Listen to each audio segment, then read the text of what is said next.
I told him I married him because real men weren't available. He ditched me for a better woman. I'm sitting at the dining table in our suburban home, twirling my wedding ring around my finger as I wait for my husband Michael to finish cooking dinner. The gentle sizzle of chicken fills our kitchen, mixing with the scent of garlic and herbs. It's our fifth wedding anniversary today. 5 years with a man who is stable, dependable, and, if I'm being honest with myself, sometimes painfully boring. Almost ready, Michael calls out, his voice cheerful as always. I can see him from where I'm sitting, his broad shoulders moving as he stirs something on the stove. At 36, he's still in good shape, though not as sculpted as the men I dated before him. Michael is comfortable, safe, the kind of guy who remembers to change the air filters and never forgets my birthday. I think, God, is this really my life now? Chicken dinners and Netflix on a Friday night? I take another sip of my wine, my third glass already. The alcohol loosens something in me, a restlessness I've been feeling more and more lately. Babe, Jen called today. She and Tom invited us to their housewarming party tomorrow night, I say, trying to inject some excitement into our predictable evening. Michael brings over two perfectly plated meals, setting mine down with that dependable smile of his. That sounds nice. Should we bring wine or dessert? I roll my eyes. Such a Michael answer, I mutter, not quite under my breath. What does that mean? He pauses, fork halfway to his mouth. I shrug, feeling that dangerous mix of boredom and alcohol emboldening me. Just that you're so predictable. Wine or dessert? How about we bring something crazy for once? Like what? His voice is steady, but I see the slight furrow in his brow. I don't know, Michael. That's the point. Something spontaneous. Something that doesn't scream we're a boring middle-aged couple.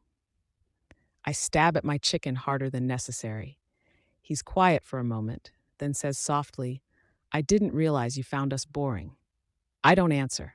Instead, I pour more wine. The next evening, I'm standing in Jen and Tom's expansive living room, clutching a glass of champagne while Michael talks to some guy from Tom's office about home refinancing rates.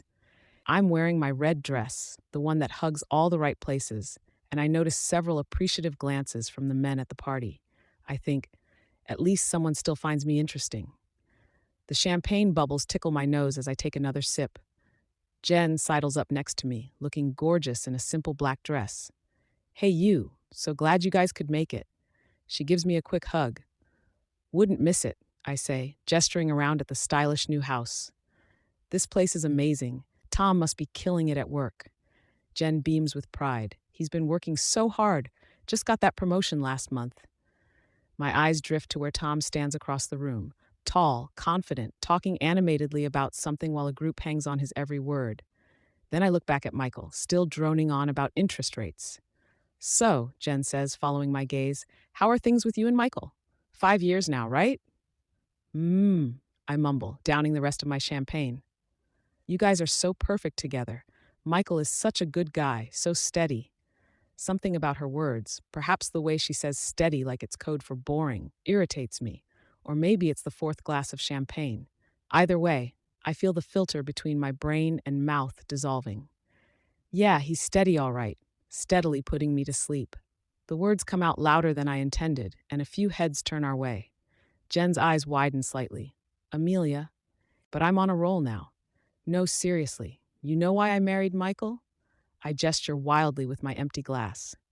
Because all the real men were taken or emotionally unavailable. Michael was just there. Reliable old Michael who wouldn't break my heart or challenge me too much. I laugh, but it sounds hollow even to my own ears. I married him because I was 30 and panicking. Real men weren't available, so I settled for nice. The conversation around us has quieted. I turn, still laughing at my own joke, and see Michael standing just a few feet away, a fresh drink in each hand, presumably one for me. The look on his face freezes the laughter in my throat. His eyes, I've never seen them so cold, so empty of the warmth that's always been there for me. Michael sets both drinks down on a nearby table without a word.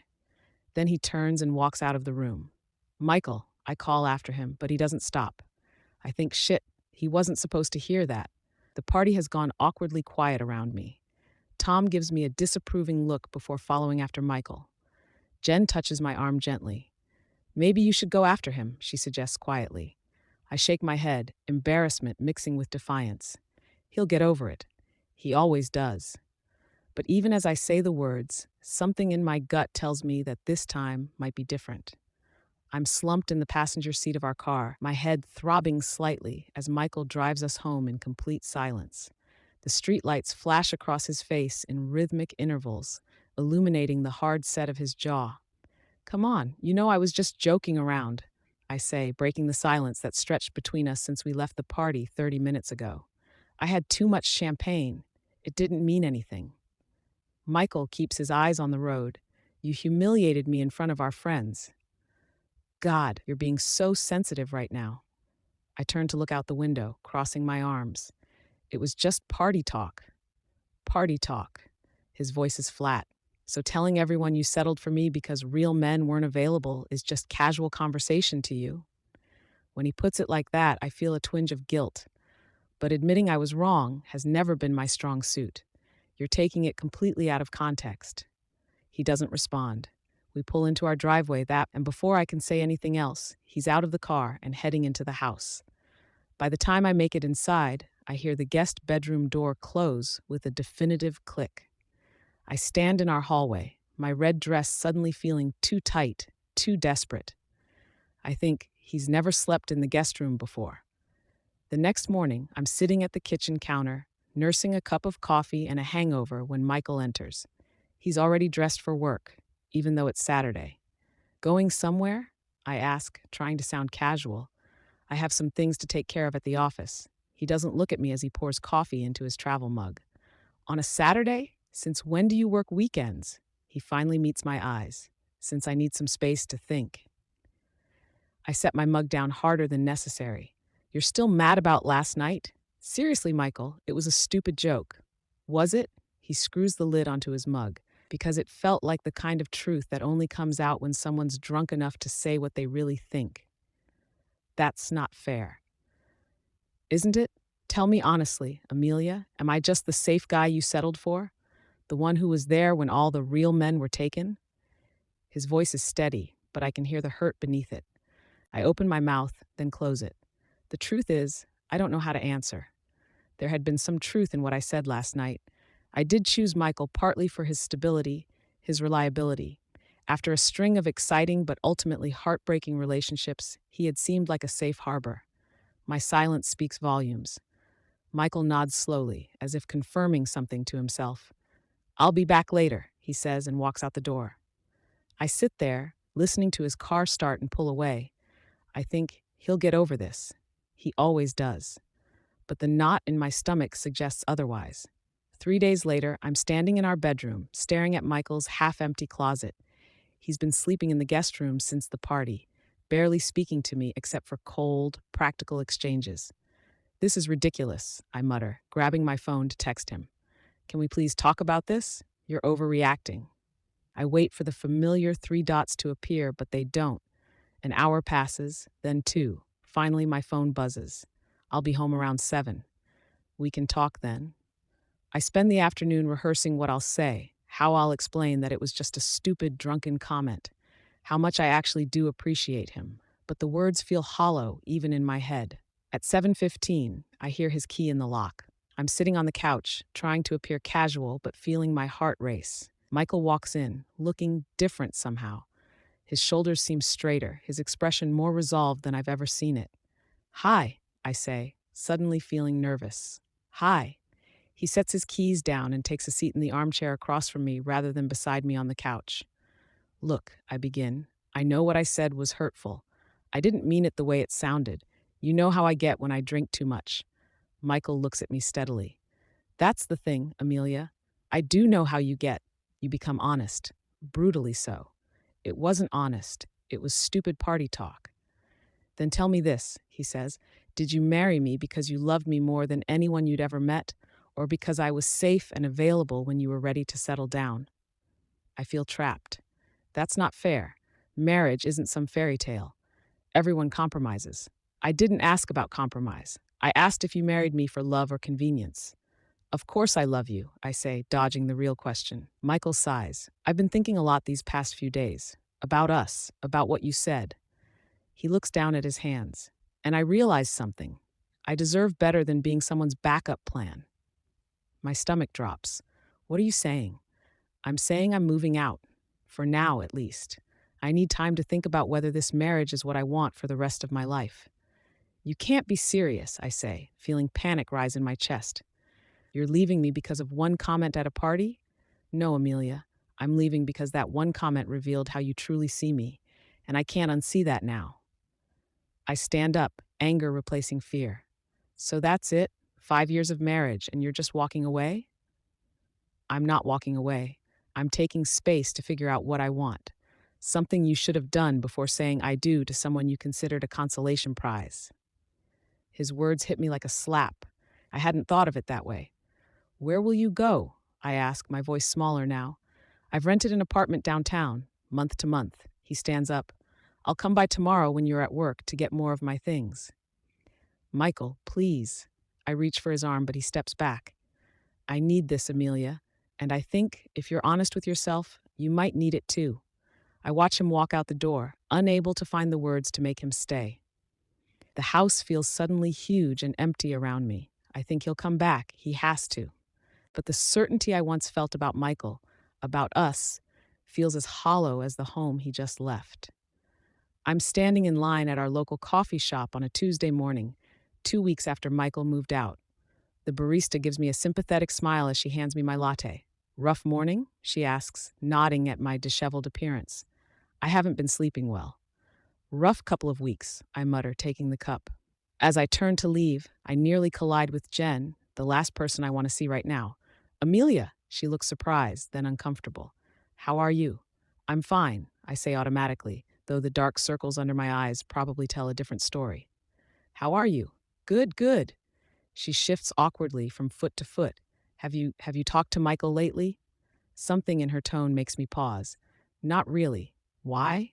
Jen looks like she regrets saying anything. No reason. Tom ran into him at the gym the other day. Said he seemed to be doing well. The gym? I repeat, confused. Michael hated the gym. He preferred running outdoors or doing home workouts. Yeah, Jen says, avoiding my eyes. Anyway, I should get going. Take care, okay? She hurries past me to order her coffee, leaving me standing there with a growing sense of unease. I think, Michael at the gym? Since when? That evening, I'm sitting on my couch, staring at my phone. I've typed and deleted multiple messages to Michael, none of them feeling right. Finally, I settle on something simple. Can we talk? I miss you. The message shows as delivered, but no response comes. After an hour, I try calling him, but it goes straight to voicemail. Hey, it's me, I say after the beep, trying to keep my voice steady. I was hoping we could talk, maybe get dinner or something. Call me back when you can. I hang up, feeling pathetic. This isn't me. I'm not the one who chases, who begs. I'm Amelia Crawford, confident, desirable, the one who's pursued. Or at least I was, before Michael. My phone buzzes and I snatch it up eagerly, only to see a text from my friend Lisa. Hey girl, haven't heard from you in ages. Everything okay? I hesitate, then decide I need to talk to someone. Not really. Michael moved out. Can you come over? 20 minutes later, Lisa is sitting on my couch, a bottle of wine open between us. So he just left because of what you said at the party? She looks incredulous. I take a large sip of wine. Apparently, he said he deserves better than being someone's backup plan. Lisa winces. Harsh. But was he wrong? I glare at her. Whose side are you on? Yours, obviously. She reaches for the wine bottle. But I'm also your friend, which means I have to ask the tough questions. Did you settle for Michael? The directness of her question catches me off guard. It wasn't like that. I love him. I do. But maybe I did take him for granted sometimes. I stare into my glass. He was so reliable, so there. I guess I stopped seeing that as special. Lisa nods. I get it. The exciting guys are exciting precisely because they're unpredictable. They keep you on your toes. Michael was a sure thing. Until he wasn't, I say quietly. Have you tried apologizing? Like really apologizing? I think about my text, my voicemail. Sort of. He's not very responsive. Lisa gives me a sympathetic look. Maybe give him a little more time, then try again. But Amelia, when you do, make sure you know what you're apologizing for and why you want him back. Her words stay with me long after she leaves. Do I want Michael back because I love him or because I hate the idea of failing at marriage? Of being left? I fall asleep on the couch, these questions swirling in my mind. 3 days later, I'm pushing a shopping cart through the grocery store, half heartedly picking up essentials. Shopping for one is depressing, I've discovered. Everything comes in family sizes. As I round the corner into the produce section, I freeze. There, examining avocados, is Michael, but he's not alone. A woman stands next to him, laughing at something he said, her hand casually resting on his arm. She's beautiful, tall, with dark hair falling in waves around a face that's striking without being conventionally pretty. But what catches me off guard is how happy Michael looks. His face is animated in a way I haven't seen in, well, longer than I care to admit. I duck behind a display of apples, my heart racing. I think, who the hell is that? And why does he look so happy with her? I watch as they move through the produce section together, selecting items and placing them in a shared shopping cart. The domesticity of it makes my stomach churn. It's been less than a month, and he's already shopping with someone else? Before I can decide whether to confront them or slink away, Michael looks up and sees me. His smile fades, replaced by a look of surprise, then something unreadable. He says something to the woman, who looks over in my direction. I straighten my shoulders and push my cart forward, determined not to appear as rattled as I feel. "Michael," I say, my voice impressively steady. "Fancy running into you here." "Amelia." He nods, his expression guarded. "How are you?" "Great," I lie. "Really great." An awkward silence falls. The woman beside him shifts slightly, and Michael seems to remember her presence. "Oh, this is Olivia. Olivia, this is Amelia, my wife." The word wife sounds strange coming from his mouth now, like a term from a foreign language. Olivia smiles warmly, extending her hand. "Nice to meet you. I've heard a lot about you." I shake her hand briefly, noting her firm grip. Wish I could say the same. Michael clears his throat. "Olivia is a colleague from work. We're in the same department." "Right." I look between them, not believing for a second that they're just colleagues. No one looks at a coworker the way she was looking at him. "Well, don't let me interrupt your shopping." "Actually," Michael says, "I've been meaning to call you. I need to come by and get the rest of my things. Would tomorrow evening work?" The casual way he says it, like he's scheduling a dental appointment rather than dismantling our life together, makes something snap inside me. "Get the rest of your things?" I repeat, my voice rising. "So that's it? You're really not coming back?" Michael glances uncomfortably at Olivia, then back to me. "Amelia, this isn't the place." "No, it's fine." I gesture wildly at Olivia. "I'm glad I got to meet your colleague, the one you replaced me with so quickly." Olivia's cheeks flush. "I should give you two some privacy." She turns to Michael. "I'll wait in the car." As she walks away, Michael's expression hardens. "That was unnecessary." "Unnecessary? You're grocery shopping with another woman less than a month after walking out on our marriage." "Lower your voice," he says firmly. "And for the record, Olivia and I are friends. She's been helping me adjust to living alone again." "Oh, I'm sure she has." My tone is cutting. "How convenient that you had someone waiting in the wings." Michael's eyes flash with anger. "I didn't have someone waiting in the wings. Unlike you, I was actually committed to our marriage." "What is that supposed to mean?" "It means that I never saw our relationship as settling, Amelia. I chose you because I loved you, not because you were convenient or safe or there when I needed someone. I loved you." The past tense hits me like a blow. "And now?" I ask, my voice smaller. He sighs, running a hand through his hair. "Now I don't know what I feel, except that I deserve better than being someone's second choice." "Michael, tomorrow at 7, he cuts me off. "I'll come get my things." With that, he turns and walks away, leaving me standing alone in the produce section, my abandoned shopping cart beside me. I think, this can't be happening. He can't really be moving on. But the image of his face, relaxed, happy, alive in a way it hadn't been with me in a long time, tells a different story. I'm sitting on the edge of our bed, my bed now, staring at the half-empty closet where Michael's clothes used to hang. It's been 2 hours since he left with the last of his belongings, and the finality of it is just starting to sink in. "I can't believe this is really happening," I whisper to the empty room. When he arrived earlier this evening, I'd made one last attempt to fix things.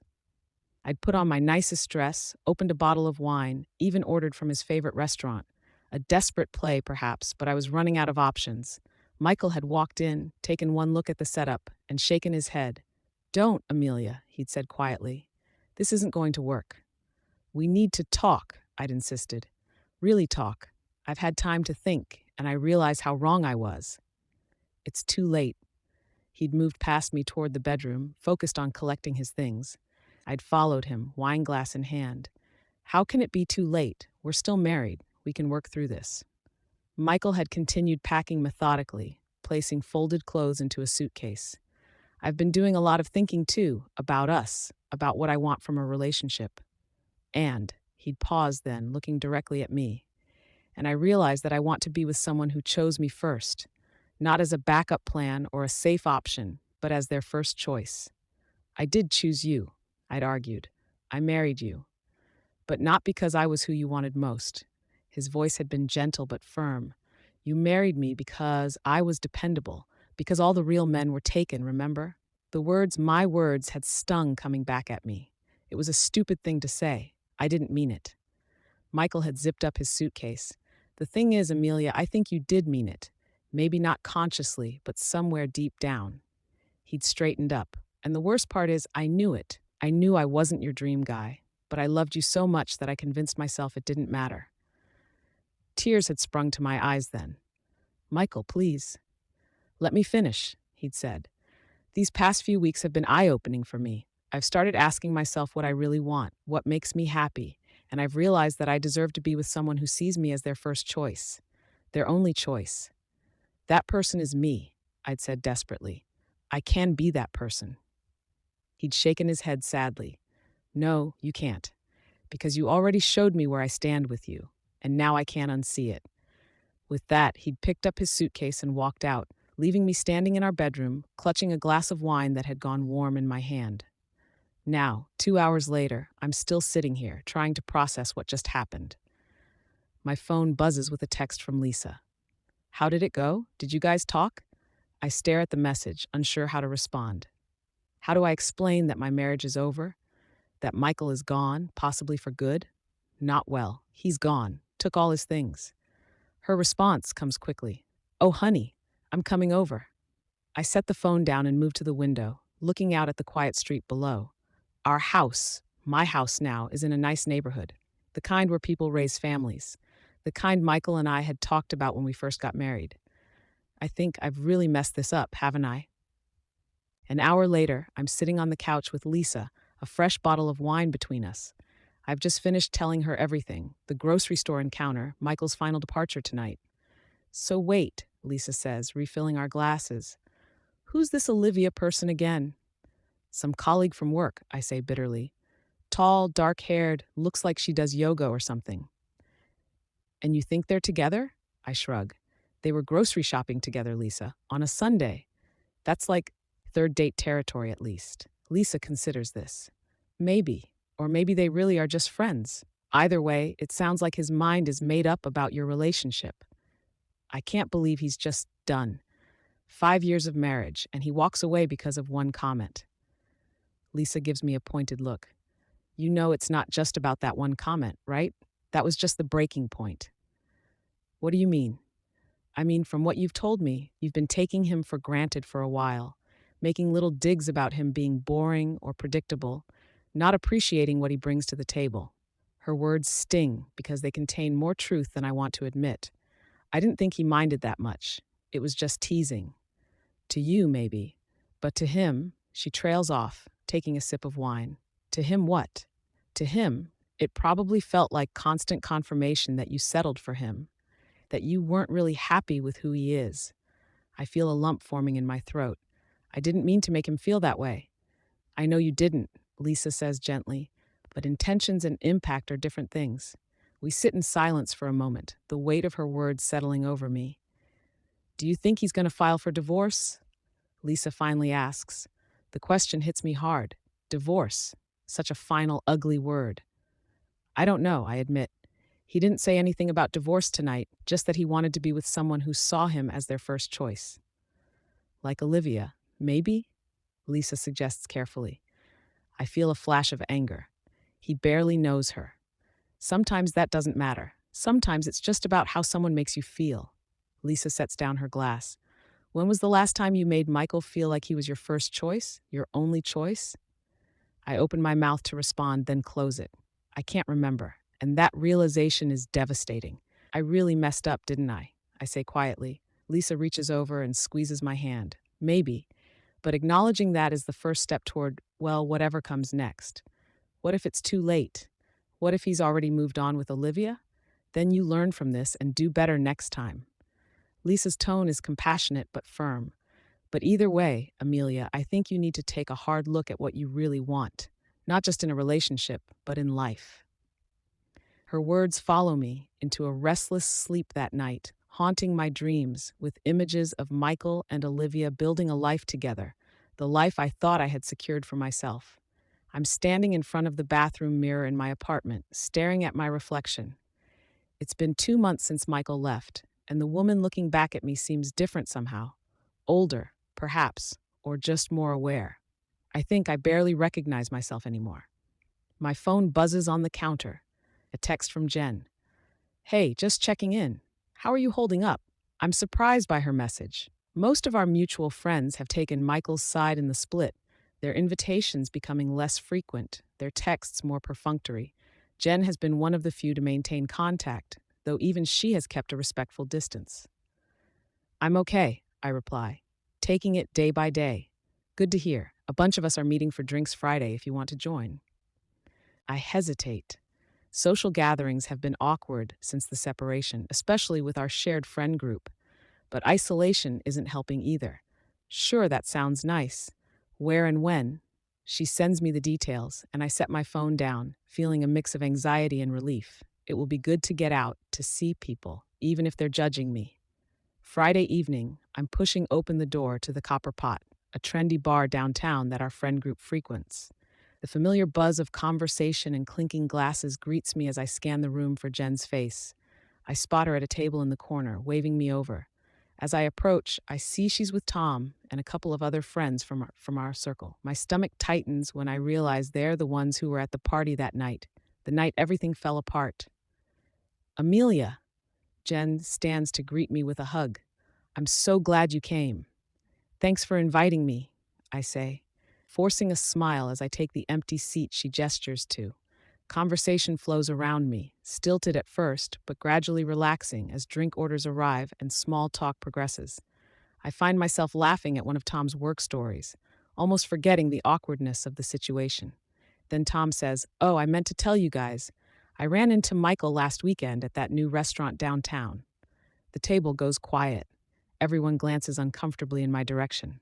"It's fine," I say, trying to sound casual. "We're both adults. How is he?" Tom looks relieved at my response. "He's good, actually. Really good. He was there with his new girlfriend, the one from work." My heart sinks. "Olivia?" "Yeah, that's her." Tom nods. "She seems nice. Very, I don't know, grounded." They look happy together. The words hit me harder than I expected. I knew Michael was seeing Olivia. The grocery store encounter had made that clear. But hearing that they're officially together, that they look happy, is another blow entirely. "Great," I manage, taking a large sip of my cocktail. "Good for him."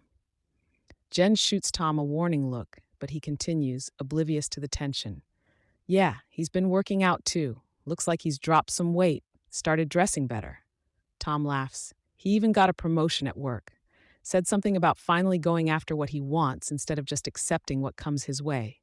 Each word feels like a personal attack, though I know Tom doesn't mean it that way. Michael is thriving without me. He's not just surviving, he's becoming a better version of himself. And I look down at my drink, suddenly feeling the full weight of the past 2 months. I've been wallowing, making minimal effort at work, spending evenings alone with wine and takeout. I haven't grown or changed. I've just been waiting for things to go back to normal, for Michael to come back. "Excuse me," I say, standing abruptly. "I need some air."